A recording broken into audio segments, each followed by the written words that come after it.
Welcome to the Dad Code Podcast. This is DDS, where real fans come for real sports talk and no BS. We are your hosts, Blake Milton, Bradley Newberry, and Matthew Two-Tone Blue Parker. Tell me about them Titans, Mr. Parker. It is good to be in the AFC South, my friend. Boom. Ooh, yeah, I'm going to take you back a week. Let's go back in history a little bit. Leading into last week, the Tennessee Titans, another very convincing win over my Jacksonville Jaguars, 37-19, handing Jacksonville their 20th straight NFL loss, which is good for second all time. Not a record that you want to have as an organization. The story of that game, gentlemen, King Henry. We were talking just before we came on here. It's becoming the same story every time we have the show. Is it not always just about how Derrick Henry does? I mean, the guy is just a machine. He's unbelievable. There's some crazy stat out there. When he doesn't run for 100 yards, we lose like most of the games. When he runs for over 100, we've lost like one in the last 20. Mm-hmm. He's just, God, he's fun to watch. I would love to be like, prime football time when I'm like 13, 14 growing up right now. Could you just imagine how many new Titans fans there are? It's unbelievable. Yeah, man. Unbelievable. We did call out, though, the concerns continued with the Titans defense in their game against the Jags, allowing 454 yards and only 2 Jaguar punts.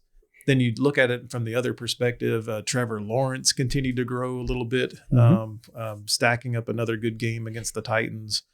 Their defense is worse than the Titans, of course. But, it all kind of leading into this point, a huge Monday night football game right here in Tennessee. You had the Buffalo Bills bringing their entourage down from New York, Western New York. Parker has some comments about them. But, man, the home team with a 34-31 victory. Big Jeffrey Simmons with a fourth down stuff. I mean, does it get any better than that for an ending to a game? Ooh. I mean, I found it to be kind of an interesting call on their part, just because, well, let me rephrase that. I don't think that Josh Allen ran it very well. He stood up. He may have slipped. He didn't slip. He stood up, and then he tried to run. He slipped on that horrible field because the Titans don't know how to grow grass. He had to get it. He had to move the ball a foot, and he would have had a fresh set of downs. It's weird how Derrick Henry didn't slip on that horrible field.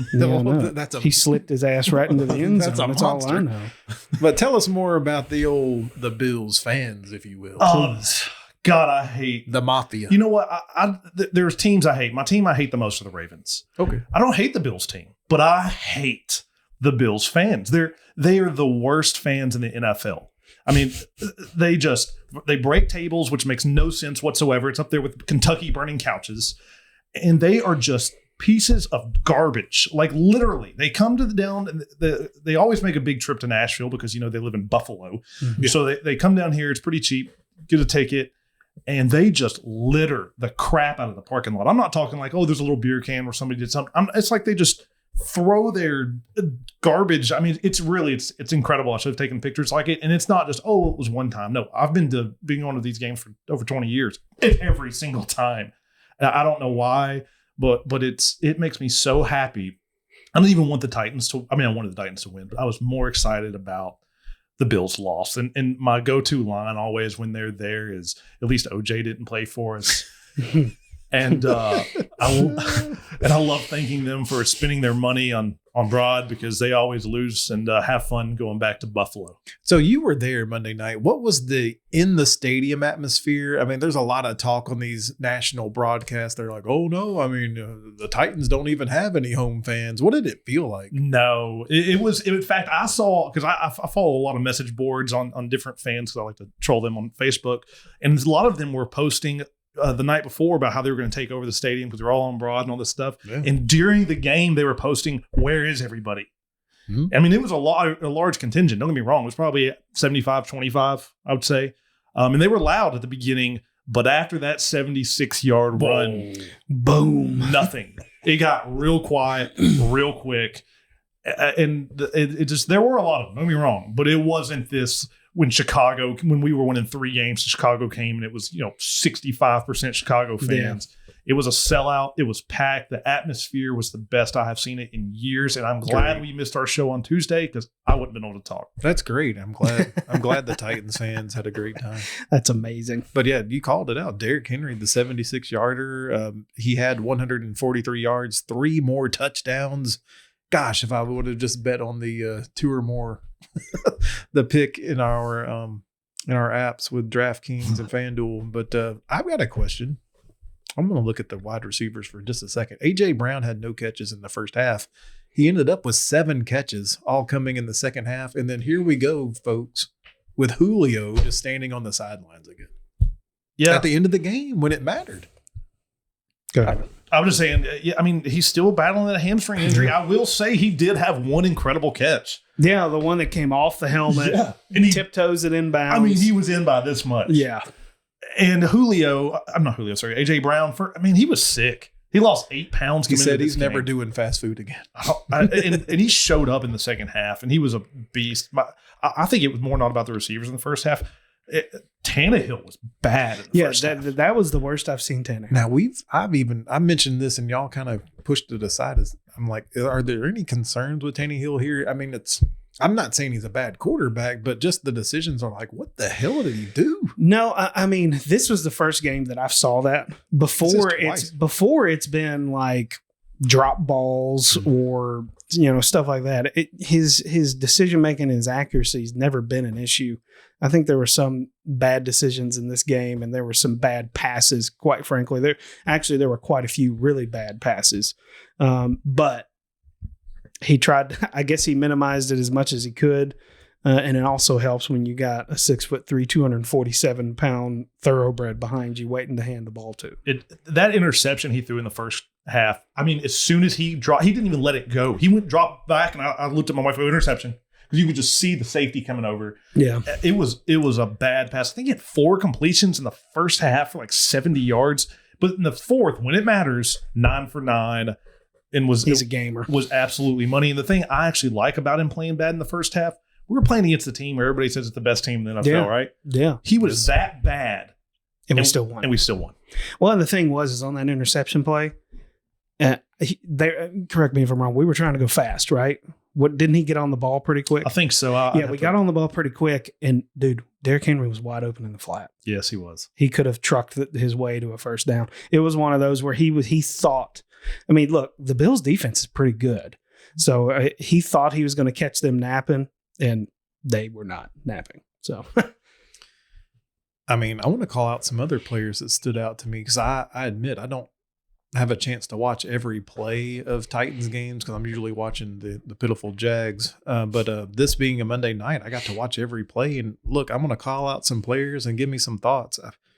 Landry looked really good. I thought he got a lot of good, efficient pressure. 2 sacks. There's a linebacker named David Long. I'm like, who the hell is that? Dude, he's turned into a world beater there with tackles. He's all over the place. And of course, we've already mentioned Jeffrey Simmons, but those 3 guys, I wrote their names down. 9 tackles, 5 assists. Yeah. I was about to say 14 tackles he was in on. The only thing bad David Long did, and don't get me wrong, I don't think it should be a penalty because it's stupid, but that personal foul play where he hit his chin, face mask. I mean, thing. It was weak. I mean, he hit him this hard. He hit him like in his high chest area, and his helmet just kind of. But it's the rule. It's the rule. It's a stupid rule, but it's the rule. And then Harold Landry he's tied for 3rd in the league in sacks. Like, we couldn't even get one last year, and we got one player that's almost leading the league. And of course, Big Jeff was just there's not a better player in the NFL at 4th and short than him. That's like the 3rd or 4th stop he's had in a couple of years. God, he's big, and he's just got long, very strong arms, and it's just hard to get around him. How about the Hawk? How about Kevin Byard? Dude, nice game. Come on, MTSU. I call it a nice bounce back game because there's some games and box scores that we haven't really heard his name much. No, he played well. And if you look at it, the Titans, our guys, the big guys, the A.J. Browns, the Tannehill, I know he started off bad, Byard, Simmons, Landry, all the big names in this game, the ones that are paid, are the ones that showed up. Yeah, absolutely. I mean, I will go ahead and say, hey, Our thoughts go out to the big Taylor. Taylor took a shot. I was going to mention that was scary, man. It was scary. He went down, didn't move. I'm assuming he was unconscious, and that's why they were taking the precaution. I mean, you watch the replay, and there wasn't a whole lot there to go with. But sometimes with these big bodies, it just takes just the right hit, and the lights go out. Thanks for bringing that up, because I had the talking point of just touch on Titans injuries. There was felt like so. I was like, it felt like so many, but then even coming into this game, there are a lot of people just out, right? Yeah, the secondary. Yeah, it's just gone. I mean, particularly after the game, was it Farley's gone? He's ACL, right? Done. Yeah, he's done. I mean, that might be the end of his career, quite frankly. It's his second ACL surgery. Done for the year. Now, look, we've got some local sports talk people saying this is another example of just bad drafting, because the Titans knew that he was injured coming into this draft. Now, him getting injured shouldn't be a reflection on the Titans. I have a huge thought on this. Yeah, go. The ACL, I've heard this take also, and it's idiotic. His back injury was a concern coming in. He had ACL surgery years ago, yes, but it's completely healed. This was not the issue. This is like saying Travis Etienne was a bust because he got hurt. Injuries. He's never been hurt before, ever. Now, I may have thought we shouldn't have drafted that, but that's not the point. Injuries you can't judge on an injury. It's not from last year when oh my God. Do people think that Saquon Barkley is a bust because of his? I mean, injury. You cannot base anything off of injuries in college. People get ACL injuries all the time. ACLs heal just fine a lot of the times. It's dependent on person to person. You know, I mean, it's unfortunate that Farley has had these issues, and obviously, thoughts with you, big guy, but. Man. And they're saying it because last year's first round was a bust. This year's second round so far is a bust. I just don't think you can say it about an injury. If you want to say it about Dylan Radins in the second round and he hasn't played and he played like crap when he has, that's another discussion. Yeah. Apples and oranges. Go Big Orange. The wrong show for that. Just saying. All right. Man, I don't know what to say. This is Titans winning a game that a lot thought they should. I was going to say, it's a game that people said they shouldn't have won. They were coming in this game saying the Bills are the best in the AFC, period. But, dude, this guy right here, Parker, he has said that this is the way it is every year with this team. They always win a game. Like, they lose a game like they do to the New York Jets. It's the Vrabel effect. The year before, it was Cincinnati. Yep. This year, it was New York. And last year, we ended up beating Kansas City when we probably shouldn't have. And now we beat the Bills when we shouldn't have. We'll see. But these secondary injuries. I mean, Fulton that's going to be out for at least 2 more games. I'm not sorry, Fulton. I just lose my mind today with names. But Fulton that's going to be out for a little bit more. But we're going to have like Breon Borders starting at cornerback. Yeah. I mean, it's going to be really bad. The only good thing about injuries for the Titans is that the defensive line is getting healthy, and they're actually maybe that can help the secondary in the games coming up, but so hopefully the defensive line gets some pressure. Yeah. I mean, the fact that we're making things happen, even with a banged up group of guys, it's encouraging, quite frankly. I think it's just a testament to coaching. Good coaching. I like the coaching. Ray balls. I don't like the GM, but we'll talk about some other coaching as we transition to the lowly Jacksonville Jaguars coming into last week. 20 straight losses at the hands of the Titans. They're the second longest in NFL history. They have to pack their bags last week and go to London and play the Miami Dolphins, who are getting Tua back. They have a lot of injuries, though, with the Dolphins. And, man, it's hard to sit here and not shed a tear. But the Jacksonville Jaguars won a game for the first time in 399 days. Holy Hannah. I was sitting there watching this game thinking about you going, what did he even do? How do you even react to this? He forgot how to react to it. I didn't. I literally was sitting next to my wife in awe and silence. Well, I was going to say, were you just like, No, I was like, But how they did it is amazing, because there's still no defense. I mean, no. I don't know if either one of you watched it. I didn't watch it. It was the only game on in a weird, 8:30? It was great because both of our teams are the only games on this week. It was awesome. It's very rare. But, I mean, 8:30 a.m. local time in London, sending two of the NFL's best over to jolly old England. Jesus. With the Dolphins and the Jags. Hey, I liked it that Trevor Lawrence continues to show progression, man. I'm not sold at all on the coaching staff of this team, but they've got their quarterback, right? They have their quarterback. Yes. Definitely.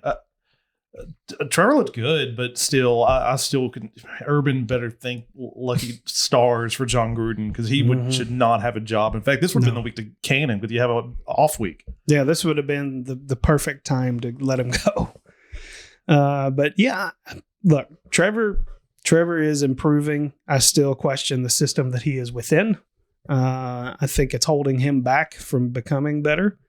I think that they continue to put him in positions that he shouldn't be in, doing these little read option bullshits up the middle and putting your franchise quarterback in harm's way, and just running a kind of a piss poor offense. I can't wait till they get some legitimate young weapons around him. Kudos to Marvin Jones for having a 100-yard receiving day. Absolutely. He caught a big touchdown in the corner of the end zone there. They're getting it done with Jamal Agnew. Was not even supposed to be playing offense for them. He's a special teams specialist punt returner, but he's out there. Dude, he's fast. He is. He's out there catching passes. Visca is. I don't think they use him enough. What do I want to say about Visca, man? He's not fast. He's strong. Yeah, he's a good possession guy that can get that extra yard if you throw it to him with their quick, dumb, not vertical passing game. But if you throw it out to him, he might be able to bowl his way over for 4 or 5 yards. And he has finally found that. It's about 3 weeks in a row now. We've been saying it every single week.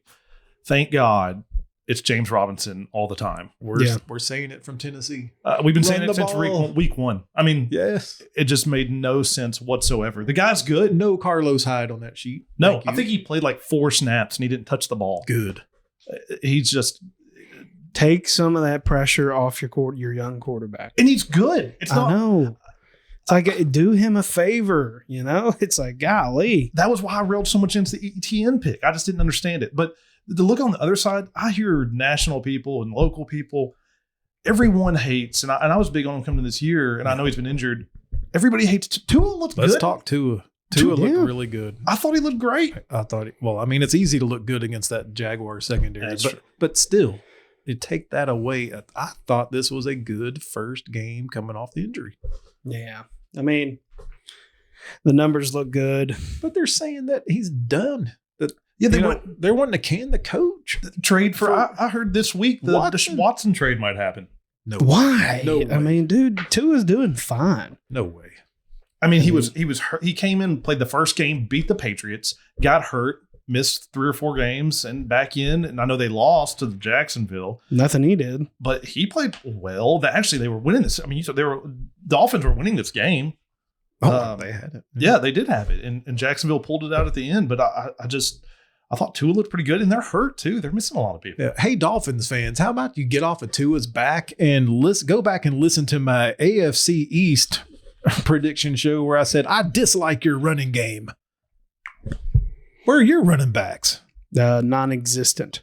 Gaskins, Malcolm Brown. I mean, they got nothing. Malcolm Brown, 24 yards rushing. Tua, 22 yards. Get out of here. And forget even their running backs. Their offensive line is garbage. It's one of the worst in the league. They don't know who their running back is. This is like one of those fantasy type backfields. I'm like, don't give me anybody because you don't know. It could be Malcolm Brown one week. It could be Myles Gaskin. Like last week, Derrick Henry had 3 touchdowns and 130 yards rushing, and he was the number 2 running back behind Myles Gaskin. But this week, Myles Gaskin runs for 9 yards. Pardon me. It's Halloween season. But I was the beneficiary of someone actually started this Ahmed guy. I'm sorry. It was Brown. They started Brown. And every time I saw the other one, the Ahmed guy on the field, I'm like, great. This just means it's taking carries away from Brown. I don't have to worry about the accidental running right up the middle of my defensive line. I don't know how anyone can trust any of that. It's bad. Fantasy football. That's real bad. I mean, it is bad. I tell you what, though, I love watching Jalen Waddle.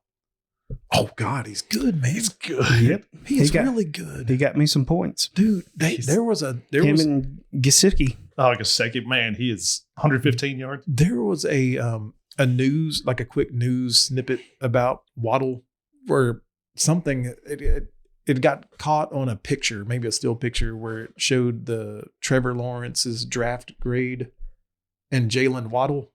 Like, I guess it was on behind them or whatever on the picture, and they had Waddle a higher number than Trevor Lawrence. Yes. Wow. They did. I saw that on the. Yes. Mm-hmm. He's good. He's really good. Yep. But the Jags knew they couldn't take Waddle. No, I with the mean, first pick. you needed a quarterback. Yeah. I mean, if you were going to take Waddle, you need to trade down. But that's what they thought about Waddle. Yeah. And he proved it. He proves it again. You know, I did look up something right after this game because I just wanted to tell you this. So right after this game was over, I was like, I wonder when the Jags last won a game that wasn't in Florida or London. It was in December of 2019. Just to put that out there. I was very wasn't curious. in Florida or London. No. I forgot where. I don't know where it was. I forgot where it was. Anyway. Oh, Damn man. Whatever. Can we, before we move on, let's give a little shout out to the kicker. Dude. But a rarity, but I mean, the Jaguars organization brought both kickers over to London. They had Lambeau there. They brought over Matthew Wright, who ended up winning that kicking battle or whatever. And I mean, this guy, we saw him earlier in the year doink one off the crossbars from like 52 or 53. So it's not a very booming leg. But this guy, I'm sitting there in shock as I'm watching field goal after field goal after field goal go in. And remember, this is one of the only teams in NFL history that hadn't had a field goal made coming into this week at all. Nothing. And he's 3 for 3 and money, and they cut Lambeau. Yeah. That's questionable. I don't know. So we'll see. Did you see that after the game he got picked for a random drug test? No. No, that's pretty funny though. But yeah. Call out to that guy. I mean, leading into, I don't know if you noticed, but the last play before the final kick, where they did that, instead of going for the Hail Mary, it was another coaching decision. Yes. And we're like, okay, so what are we going to do here? It's they're out of field goal range for most, especially the Matthew Wright kid. And they're like, okay, it was 60-yarder. Yeah, do we run the Hail Mary? Do we do the little throw it around type of thing? And then they called it the slider play. Like Visca is literally going down before the ball is thrown. And Trevor Lawrence throws this ball straight down at the ground. And they've said that they work on this at the end of every practice. You know how certain teams do certain little drills. And they said, we've been working on slider all year. Did you see why they ran that play? So this will make you like your quarterback even more. Urban wanted to run the bomb. That was his selection. Yeah, mm-hmm. And Trevor went over to him and said, no, I want to do this play. Good. And they did. Yeah, that's great, right? And by the way, that stadium was awesome looking. Yeah. That's good. Yeah, it's good news. But, good on him. Good on Trevor, man. I like it that he's kind of. He needs to voice, show his voice every now and then to be able to. Yeah. He needs. I mean, it kind of helps him, make him feel like he's the guy. I mean, why not? No, I like it. I think we called it out, and he's starting to separate himself away from Urban a little bit here. Yes, I think that's a smart move. I also wrote down on some notes, Miami just simply refused to punt in this game for some reason.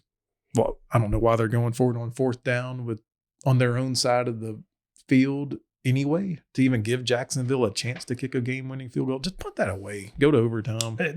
Flores was like the cream of the crop last year, and everybody was talking about him being like the best new coach, and now this year he just was doing some very questionable things. Yeah. All right, Matthew Wright, you were the player of the game. You brought Jacksonville joy with your you were 5 for 5 on kicks. You had the 40-yarder, the 54-yarder, the 53-yard game winner. There you go. let's move on to Dallas Cowboys. Cowboy talk. I'm going to take you back 2 weeks ago first. Coming into last week, the Cowboys had a 44-20 victory over the Giants. And in that game, we were talking about it was the 1-year anniversary of Dak and getting injured. Saquon Barkley goes out and other injuries for the Giants. That was coming into this week. Yeah, they were out receivers, and Daniel Jones had that concussion. They were really hurt that week. But the story we were talking about was Dallas. Dak Prescott. Hands down, easily, right? The comeback player of the year. He's right up there for MVP as well. Comeback player of the year already, lock it in. There's no way anybody else wins that. I don't know why I don't go bet on it. I hate waiting for the whole season on things, but it's just absolutely the most sure thing there is. Zeke is starting to step it up a little bit here, both in the rushing game and the passing game. CeeDee Lamb's all over the place. Amari Cooper, Gallup. Heck, they're tight ends. I'm the beneficiary of one of them. Schultz. It's a lot of offense. Just a lot of offensive weapons there. But the surprise was their D. I mean, that's what they concentrated on in their draft and in the off season, and it's looking okay, right? Diggs, good enough. Diggs is awesome. Going into Monday night, Trayvon Diggs had more touchdowns on the season than his brother Stephon, and now they're tied. What is that? Thanksgiving's going to be interesting. He's had a pick. Is it every game this season? Every At least game. one? Every game plus one. So he's got 7 on the year, I believe. Jeez. He already has more interceptions for the Dallas Cowboys than any other player has had interceptions for the Dallas Cowboys since 1985 for a full season. Golly. Yeah, the Jags couldn't use that. Cowboys fans are loving that. Wow. And then they come into this game.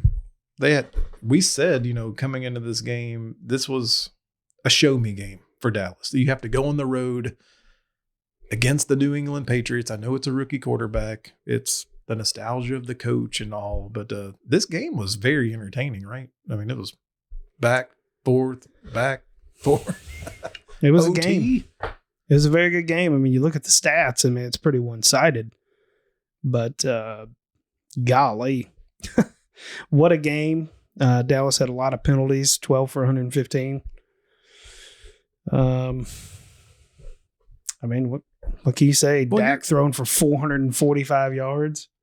But your quarterback, your rookie quarterback that you've been mentioning all year, Mac Jones, Yeah. stepped up and made some plays. I mean, hey, he's doing what he's been doing all year. I mean, he Managing the game. plays within the system. They're not asking him to do a ton, which is great. They just didn't get it done today. This is the second time I've said that this year. Belichick lost this game. This game was over. I don't understand how Dallas won this game. I'm maybe upset about it because of also the touchdown in overtime, which should have been a field goal. That was a bad cover. Good Lord. Belichick punting it on times he should be going for it. He just feels, he's one of the greatest coaches of all time, but he feels too old school to me right now. There's just times where you got to go for it. I mean, you're punting it from like your own 40. I just don't understand. Not your own 40, but the opponent's 40. And Mac Jones was good. He only missed 6 passes all day. I just felt like coaching on that one kind of is what bit them on that. But it was a great game. Yeah. Blake, who is Mac Jones throwing to? I mean, we talked about coming into the year the tight end duo, but he's not really throwing there anymore. He's not throwing to Hunter Henry very much. Nope. He's not throwing to John. Who's he throwing the ball to? Kendrick Bourne, 1 reception. Jacoby Myers, 5 receptions, 44. Yep. It's Myers. Stevenson, 3 for 39. That's a running back. I mean, there's just not. He's in that same boat with Trevor, man. Just wait until you get some weapons around him. It'll look so much better. Yeah, you're probably right. And I'm kind of, you wonder if Bill Belichick, like Parker's saying, his kind of game planning is a little bit old school, and they still need some tools to put around him to be able to make that system work. I forgot about old Jacoby. Yeah, Jacoby's their leading target guy. He's pretty good too, but they made a lot of signings in the offseason that just aren't doing much for him. Jacoby was already there. They signed Bourne, of course. They signed Hunter Henry, and they signed Jonnu, and they signed the other receiver out of Oakland. I'm just forgetting his name. And Yeah, but Jacoby's been the main guy. Yeah. Been pretty consistent too, honestly. He's rated on PFF as the 36th best receiver out of 110. I mean, that's respectable, right? Plays a slot a lot and out wide a lot. Kind of 50-50 on it. There you go. Yeah. Good game. Really good game. Kudos to you, Cowboys. All you do is win and apparently cover every damn week. That should not have been a cover. That was again, right bet. Wrong outcome. All right. Last thing we want to do a quick response to. We did this last week and our show got deleted. Let's touch on Gruden again. Yeah. John Gruden stepping down, getting told to step down. Mm-hmm. I don't know what to make of this. I kept asking Blake, I'm like, well, what caused them to look into these emails? What was this? Can you remind me of what were we look? What were so there was an investigation going on with the Washington football team, something to do with them, and in it, I guess it was brought up that there were emails that needed to be looked at, and apparently among them had to do with John Gruden sending topless pictures of cheerleaders and a lot of very lewd comments regarding homosexuals and women and things of that nature. That Everybody. I mean, honestly, it just goes to, I mean, this is all while he was an analyst. So it's like, why are we? To be honest with you, he's got to be a fucking idiot. He's got to be just. I mean, why do you send that kind of stuff on a work? Not that he should be sending it regardless. He shouldn't be. Let me make that clear. But if you were to do such a stupid thing, why would you send it on a work traceable? Why would you put it in writing anywhere? And I loved how ESPN acted like he never worked there. Yeah. And how big of a setup was it that it happened on Monday Night Football? Yep. Oh no! My God. It was absolutely on purpose, and also how stupid is it? It wasn't just a one person; it was an email chain, like 6 people. And the thing that I thought was insane: the people that were trying to defend Gruden were like, "Well, what about all the other emails? How many other people are saying stuff?" And I kept going, "You think other people are sending these emails?" And sure enough, it came out of all these 650,000 emails that they looked at. Guess how many of them had these comments? John Gruden's. Yeah, and I believe it was Clay Travis that was trying to, well, what about Deshawn Watson, who's accused of, raping and, raping women and touching them inappropriately and blah, blah, blah, blah, blah.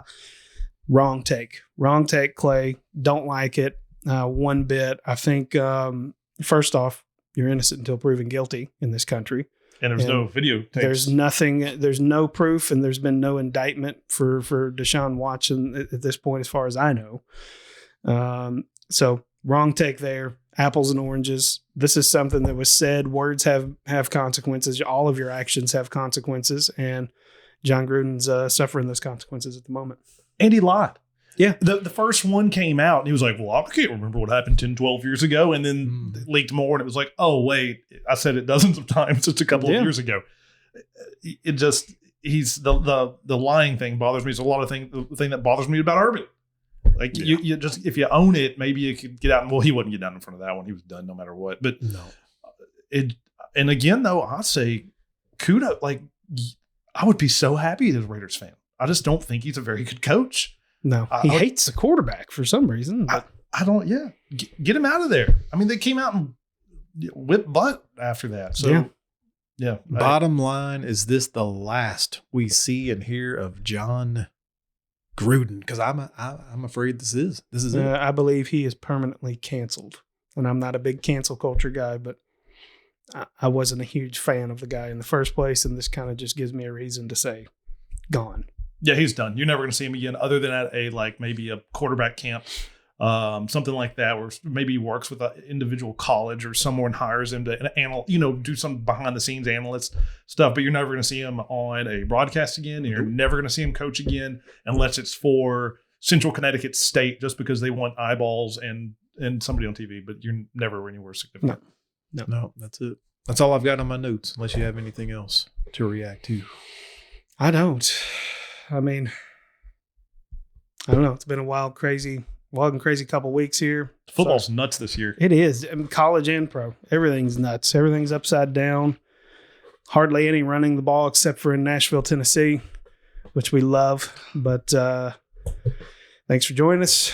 Appreciate you guys very much. Be sure to check us out on Twitter at DDS Sports Talk.